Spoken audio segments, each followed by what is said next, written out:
Bonjour à tous les idiots qui passeront par là. Aujourd'hui, nouveau podcast, on va parler médecine. Alors pourquoi j'ai choisi médecine? Parce que, on va dire que de base, je n'ai rien contre ce corps de métier. Mais plus je grandis, plus je me rends compte à quel point c'est noir. Vie n'est pas si rose dans notre douce France. Les braves gens te la mettent pas dans le cul qu'ils disent. Où je pense, un pays plein de bagouilles et d'hypocrisie. On bénéficie pas des mêmes droits face à un juge pourri. Alors je vais faire un petit disclaimer, c'est toujours important. Je précise que je n'ai rien contre le domaine des médecins, je n'ai rien contre les hôpitaux, je n'ai jamais vécu de choses vraiment scandaleuses. Mais, il est important de faire quelques remarques et de poser un petit halte là. Divulguer des informations aujourd'hui, même sur internet et sur YouTube, dans l'ombre de l'inconnu, c'est toujours important pour éveiller les masses. Vous voyez ? Faisons un petit aparté sur l'histoire de la médecine. De base, la médecine c'était plus du domaine religieux. Dans des temps très très anciens, on peut même pas dire qui est réellement le réel créateur de la médecine. Ça pointe un jour ou l'autre le bout de son nez, même dans les tranches de l'humanité les plus reculées et les plus primaires.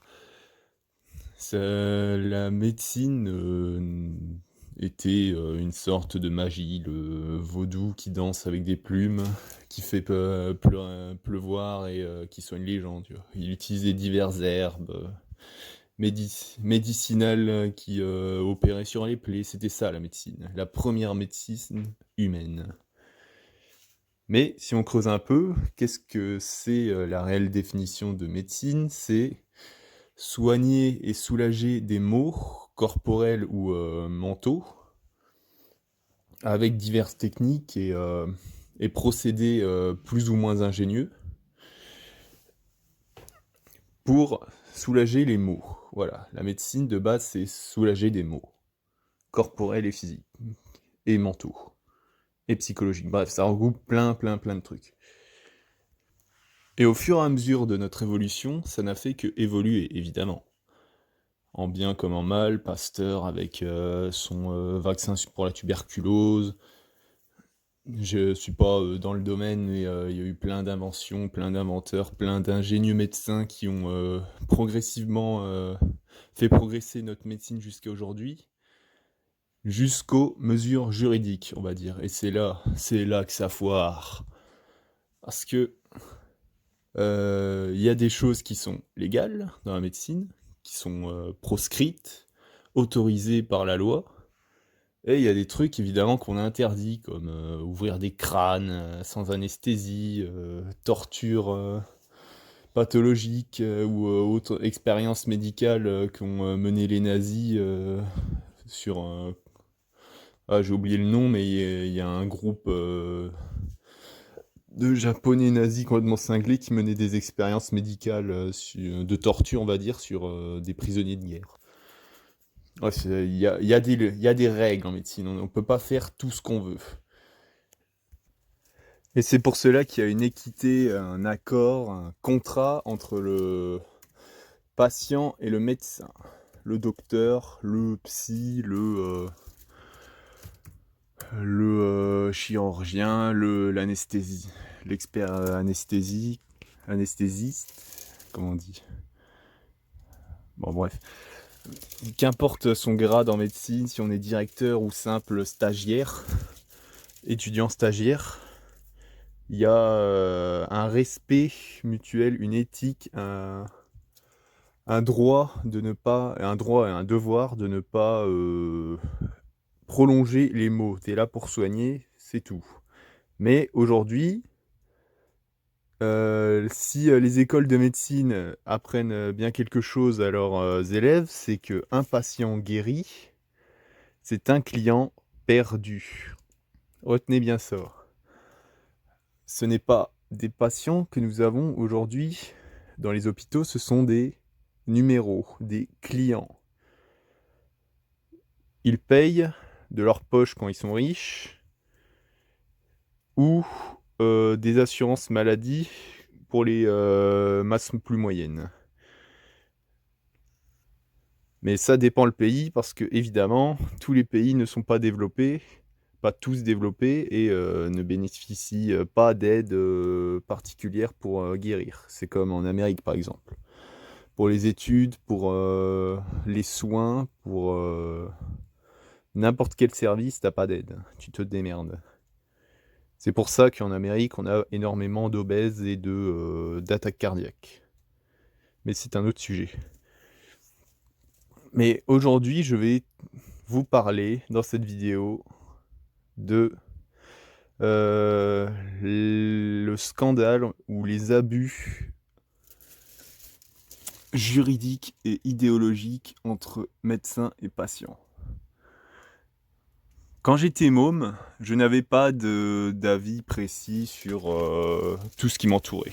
Que ce soit médecin ou patient, je me suis dit, bon, on est blessé, on est soigné et halte là. Ainsi va le cours du monde hospitalier. Mais plus je grandissais et je commençais à avoir mes premiers traitements, on va dire, comme par exemple opération de dents de sagesse, l'appareil dentaire. J'ai pas eu grand chose grave moi en médecine. Si, une fois j'ai eu une entorse. Et très récemment, dans le statut juridique où je travaillais, j'ai eu un problème avec une psychologue, mais on y reviendra. Mais au fur et à mesure que je vieillissais, que je grandissais, je me suis dit, il y a des choses qui sont quand même moyens, on va dire, moyens. Est-ce que le médecin a réellement le droit de faire ça? Est-ce que moi, je peux refuser ceci? Et j'ai commencé à creuser la question, est-ce qu'il existe des choses scandaleuses? Évidemment que oui, il y a énormément de choses scandaleuses en médecine. Énormément de parts sombres, rendez-vous compte, il y a énormément de fraude organes. Pas de fraude organes, d'obligation, on va dire, sur les traitements. Le médecin est t'impose un traitement. Même s'il existe plusieurs solutions, il va t'imposer ce traitement spécifique parce que c'est le moins cher. On va dire, je vais vous prendre un exemple tout bête, le Covid. Aujourd'hui, nous n'avons pas le droit à notre liberté si on n'est pas vacciné, tout simplement. J'ai pas entendu beaucoup de médecins faire la promotion du vaccin. Mais ceci est le premier scandale, on va dire. Mais j'en ai plein d'autres. Aujourd'hui, on va se faire un petit article sur les scandales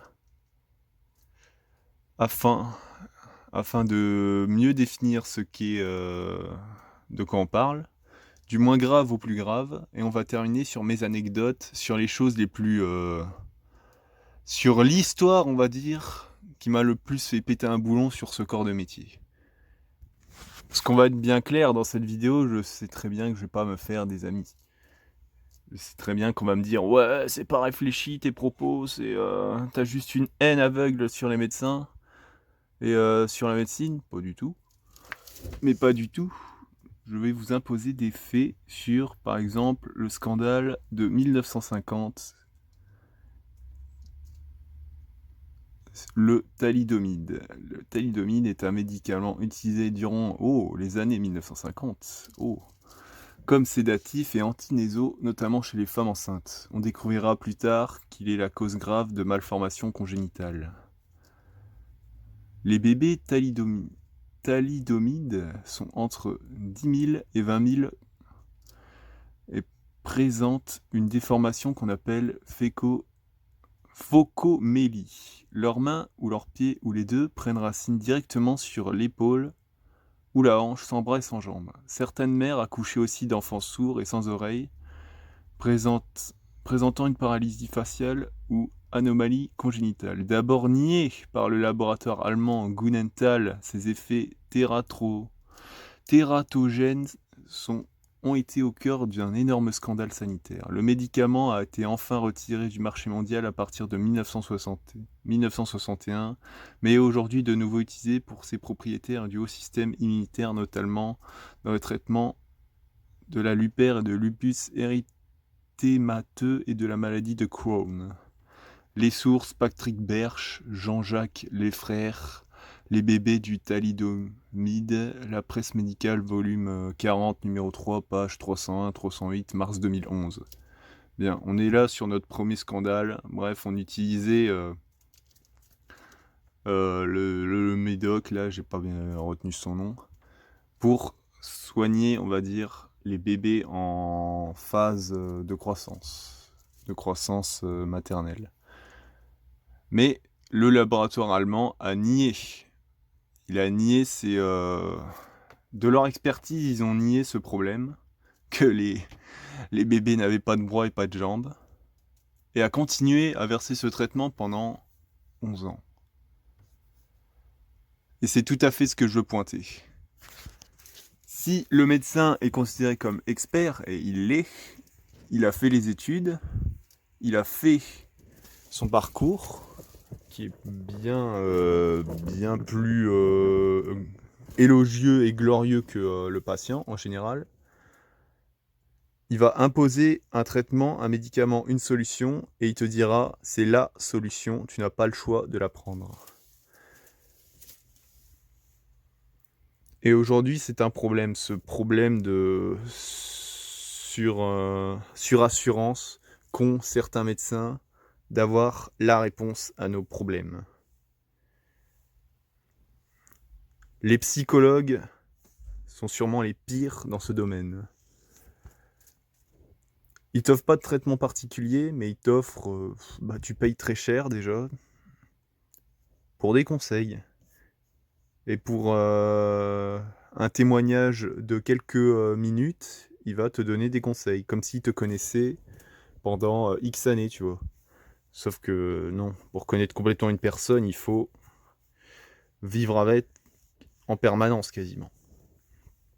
Et le psychologue va te prendre rendez-vous pendant, une fois par mois, pendant 30 minutes. Ça va durer plusieurs années, il va te payer la consultation à chaque fois. Les rendez-vous psychologiques, je précise, ne sont pas remboursés par la sécurité sociale. Et c'est comme ça que le psychologue, aujourd'hui, fait son beurre. Il repère, déjà tu vas chez lui, soit par toi-même ou soit parce qu'on te le dit, ça peut être souvent tes parents qui te demandent si t'es intéressé pour faire une séance, parce qu'on trouve que t'as des problèmes. Ça sent le real talk, là, j'ai un peu vécu cette situation, on va dire, oui, mais bon. Mais moi, c'est plus particulier, c'est justement l'anecdote dont on va parler plus tard, mais le psychologue va profiter de ta faiblesse. Il fait son beurre sur ta faiblesse. Au lieu de te renseigner par toi-même sur les problèmes, je sais pas, de communication, de choix que tu as fait dans ta vie, d'envie, je sais pas réellement pourquoi on va chez le psychologue, mais c'est assez étrange. C'est un problème qu'on a aujourd'hui. Est-ce qu'on se poserait pas la question de se dire, est-ce que c'est bien d'aller chez le psy? Est-ce que ça va être réellement bénéfique de faire des séances qui vont durer et par la persuasion du psychologue va continuer? Parce que c'est ça aussi, tu continues d'y aller parce que tu es persuadé et le psychologue te persuade qu'il a la réponse à tes problèmes. Mais malheureusement, non, tu n'es pas guéri. Tu as même plus de problèmes parce que on te rapporte plus de problèmes après une séance de psy qu'avant. Et d'autres rendez-vous. Et le pire, c'est que souvent, les médecins se dédouanent. Je m'explique. Quand, imaginons, j'ai un problème, un abcès à la main. ce médecin, il va me soigner, me crever, mettre un peu de pommade, me cauteriser ça s'il veut. Mais il va me dire: «Reviens la semaine prochaine, c'est important, je dois désinfecter la plaie». Bon, c'est lui l'expert, il va désinfecter. Bon, moi personnellement, je désinfecte moi-même et un coup de chiffon et voilà, ça y repart, je veux pas me charcuter la main. Mais bref, tu reviens, il te désinfecte la main. Il va te demander de revenir encore et parce qu'il t'a, trouvé un problème. Bon, c'est lui l'expert, il va te dire: «Bon, quel est ce problème?» Je vais revenir, il va te dire: «Là, ta main, c'est bon, mais j'ai repéré dans ton avant-bras un cancer» ou non, je déconne, pas un cancer non plus, hein, mais un problème de peau. Mon frère est, dermatologue. Tiens, je te passe son numéro et il va te soigner. Bon, le dermatologue va te dire: «Oui, effectivement, tu as je sais pas quoi, bref, tu as un problème de peau». Et tu vas lui demander: «Mais expliquez-moi, c'est quoi le problème de peau?» «Non, non, ne parle pas, prends ce traitement chaque jour, matin, midi et soir». Bon, ce traitement, il ne fait rien sur toi, c'est un placebo. Tu reviens et il va te proposer encore un autre, placebo, encore un autre placebo, plus d'autres traitements, mais tu vas te dire, au final: «Mais attendez, je n'ai rien. Pourquoi je devrais prendre cette merde?» Bah, en fait, c'est parce que le médecin te persuade et te dissuade de réfléchir. Il va te dire: «C'est moi l'expert, ta gueule», en fait. Et par, heu, désir d'avoir raison sur, tes choix, il te dira: «Arrête de réfléchir, sinon, je te force», non, ils ont pas de pouvoir, juridique, mais, il va te dire: «Tu ne suis pas mon traitement et je suis en droit d'appeler des personnes plus compétentes pour, te forcer à prendre mon traitement». Bon, ça, on va dire, c'est pour les plus extrêmes. Mais on va passer à l'anecdote qui m'a fait développer tout ça, mon expérience médicale à l'armée. J'ai été militaire du rang. J'ai eu des tests psychotechniques et médicaux pour savoir si j'étais apte à être soldat. Bon, les tests de sélection, tu fais rien de spécial, hein, c'est juste on te tâte un peu le corps, on te demande de pisser dans un verre d'eau, on prend ta tension, on check ta respiration et c'est tout, quoi. C'est juste l'inscription. Le seul truc un peu tordu, c'est que le docteur est forcé de savoir. Bon, il a pas le choix, c'est dans le règlement, il doit savoir si t'as un sexe. C'est ridicule, hein, mais pour confirmer que t'as pas eu des problèmes antécédents avec ton sexe, on doit savoir si t'as tes 2 couilles. Bon, je sais pas si énormément de personnes qui vont s'engager à l'armée ont eu des problèmes au niveau de leurs couilles, mais si toi qui écoutes ce podcast et que tu veux t'engager à l'armée, tu devras savoir aux tests psychomédicaux quand tu toucheras les 2 couilles. Mais revenons à l'anecdote qui m'a fait perdre espoir en certains médecins ultra de gauche qui complètement matrixés de la cervelle. Quand j'étais à l'armée, un gradé m'avait demandé: «Va chez le médecin, c'est un ordre». Bon. Je suis allé à la cellule médicale du bataillon. J'ai passé un test psychotechnique, on va dire, avec un toubib normal, quoi. Poser des questions sur ma vie, est-ce que j'ai eu des antécédents qui m'ont traumatisé, qui m'ont mis dans un état grave? Non, non, non, non, non. Et à la fin de mon rendez-vous, comme par aveu de lâcheté, j'étais parti pour mon week-end, je me rappelle. J'étais dans le train. Je reçois l'appel de ce médecin qui me dit: «Ouais, au fait, je te mets inapte en tout». Attendez, monsieur, vous me mettez un inapte en quoi exactement? En tout, en conduite, en armement, en sortie, en sentinelle, en OPEX, absolument tout. Tu es interdit de tout en tant que soldat. Mais attendez, docteur. J'ai fait ça. Attendez, docteur, au téléphone. Un soldat qui est inapte en tout, bah c'est pas un soldat, c'est un infirme. Ça veut dire que je vais revenir travailler et je vais être payé à rester en chambre. Il me fait oui, tout à fait. Et au fait, reviens, t'as ton rendez-vous. Reviens vite, t'as ton rendez-vous toutes les semaines maintenant. Rendez-vous de quoi? Bah médical, tu sers plus qu'à ça.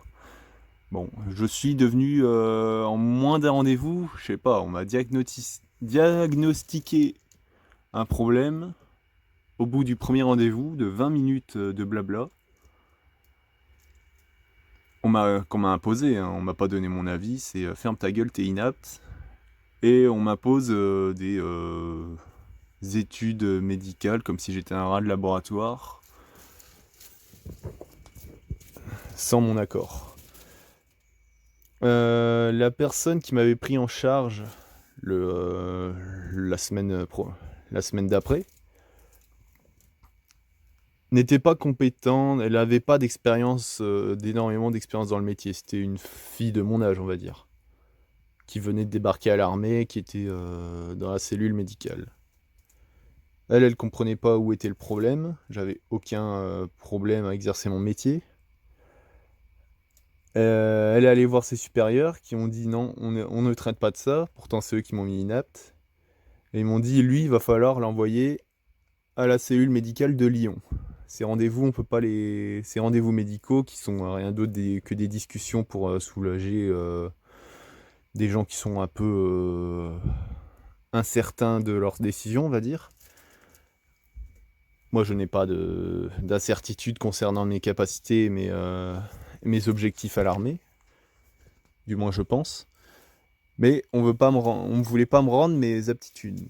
Et en plus de ça, ça va se compliquer. On va m'imposer d'aller tous les mois à Lyon, voir quelqu'un que je ne connais pas, qui ne connaît absolument pas ma personne et ma situation, et qui sera en mesure de me juger qui est-ce que je pourrais à nouveau exercer mon métier.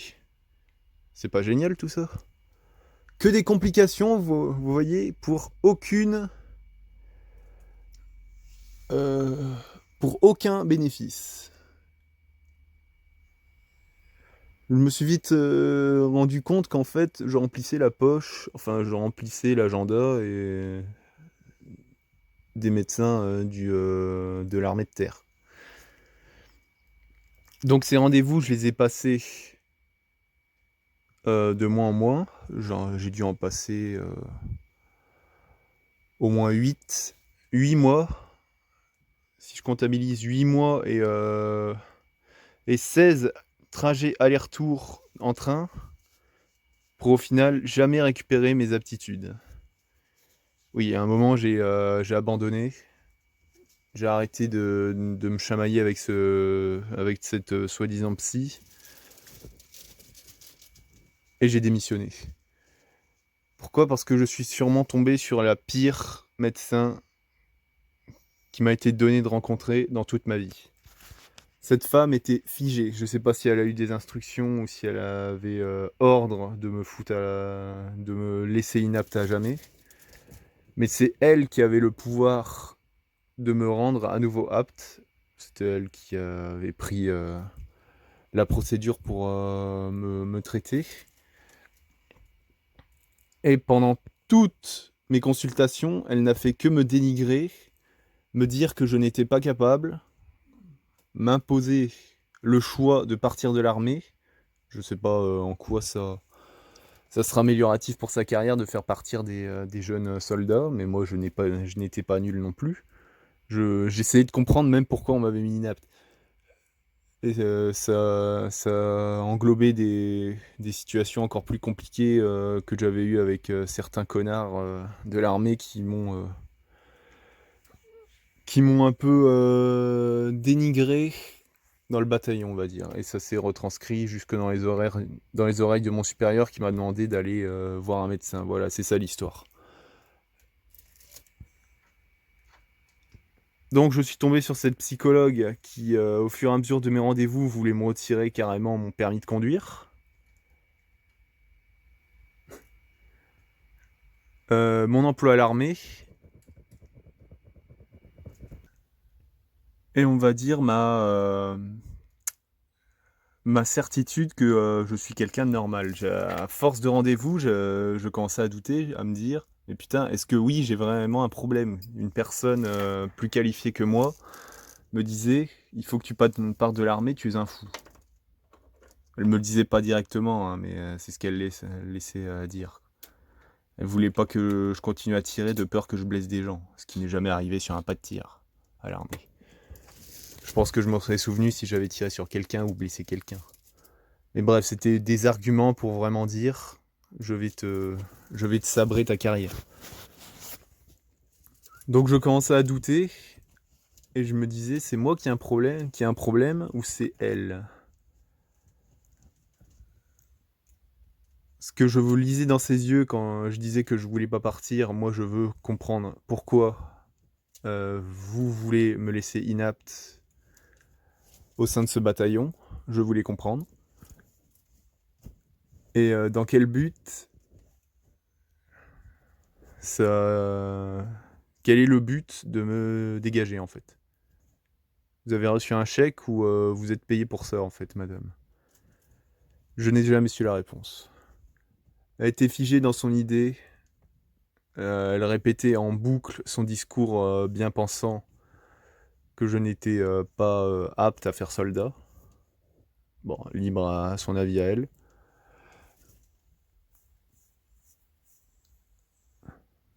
Mais moi, non. Je n'avais pas la sensation d'être un boulet ou une créature dangereuse avec un flingue ou un volant en main.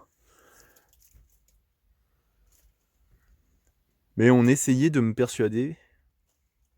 Et déjà, elle s'était persuadée parce qu'elle m'avait jamais vu à l'œuvre. Je sais pas comment elle peut juger un patient sans le voir à l'œuvre et sans réellement le connaître. Bon, avec 8 mois de rendez-vous, elle avait pas changé d'avis, mais bon.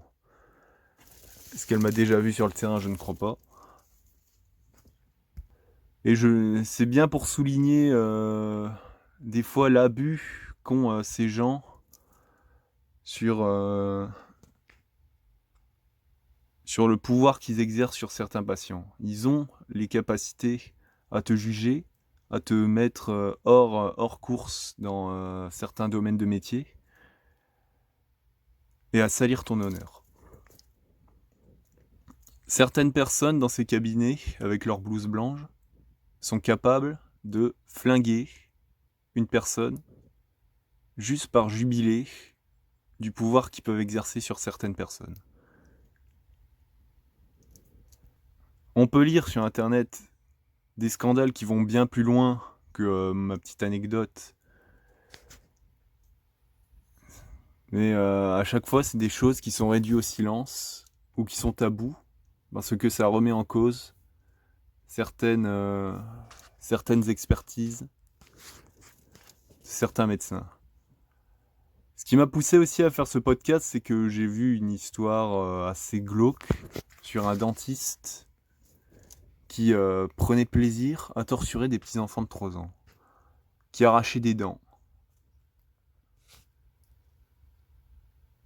Et les plaintes, à chaque fois, ne menaient à rien sur ce toubib. Il continuait à exercer son métier, ce dentiste continuait à torturer régulièrement des jeunes gosses. C'est un dentiste américain qui a été jugé comme sénile et donc inapproprié au jugement et à la condamnation.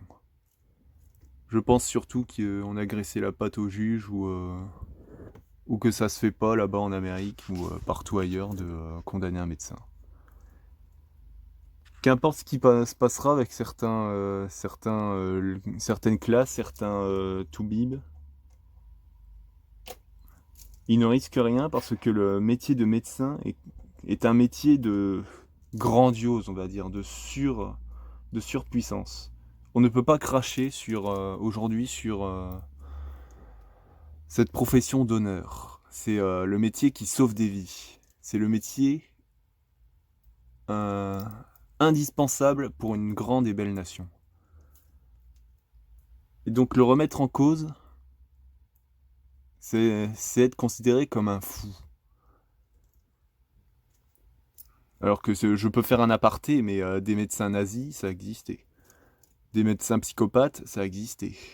Des médecins tortionnaires qui prennent plaisir à dégommer des patients pour le bien des patients, justement, ça existait.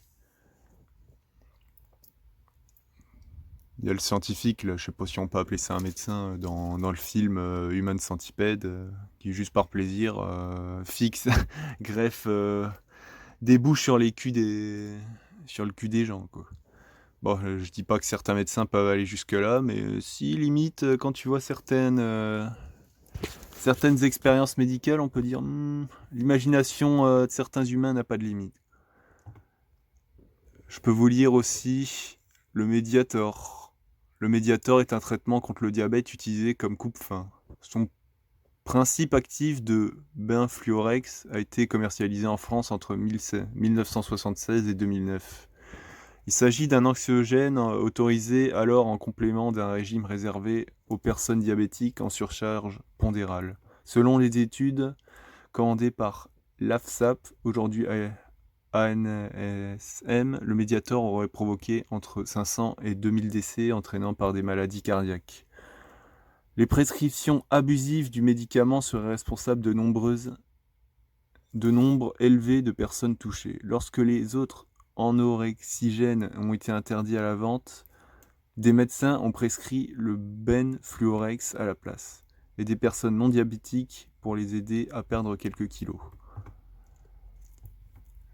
Mais si ce genre de scandale y perdure, c'est parce qu'on n'ose pas remettre en cause. Et quand on remet en cause, les personnes concernées ne sont plus des experts. Bah oui, ils se sont trompés, donc ils ne sont plus experts. Et c'est ça qui est dérangeant, c'est quand tu remets en cause un médicament, quelque chose de travaillé, qui doit être obligatoire et prescrit. Ça veut dire qu'il ne marche pas, ou que tu doutes de son efficacité, et que tu doutes de la perfection. Et quand la perfection est poussée dans ses retranchements de quelque chose de qui peut fauter, par exemple si je remets en cause Dieu, c'est diffamatoire. Automatiquement. Dans les esprits, c'est Dieu est incriticable. Pourtant, c'est quelque chose que je fais constamment. Et la médecine, c'est pareil. Ce n'est pas quelque chose qui doit s'élever au-delà de la psychologie humaine, qui n'est pas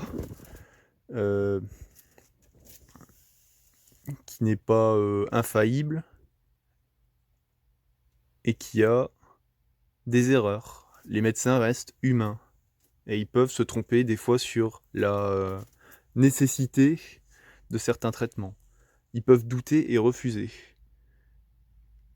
Mais de plus en plus, on va arriver dans un régime où le médecin t'ordonnera de prendre ce traitement, où tu ne seras plus considéré comme le patient, et tu devras être un ennemi à abattre parce que tu refuses ce qui est normal selon lui.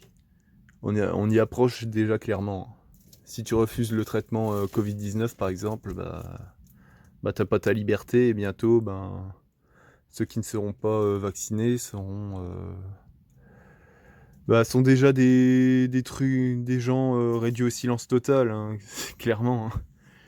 On les élimine pas encore, mais les anti-vax aujourd'hui sont considérés comme des fous. Et c'est de ce danger-là, ce danger moderne, qu'on doit se méfier aujourd'hui. Remettez en cause certains traitements. Je dis pas qu'il faut tout remettre en cause, mais certaines choses devraient être remises en question. Est-ce que mon traitement, est-ce que mon médecin, est-ce que les soins que je cherche, est-ce que tout ce que je fais pour résoudre mes problèmes, mes maux physiques et mentaux, sont bons pour moi. Avant de se dire « est-ce que c'est bon parce qu'on me l'a dit ?» il faut se dire « est-ce que c'est bon pour mon futur ?»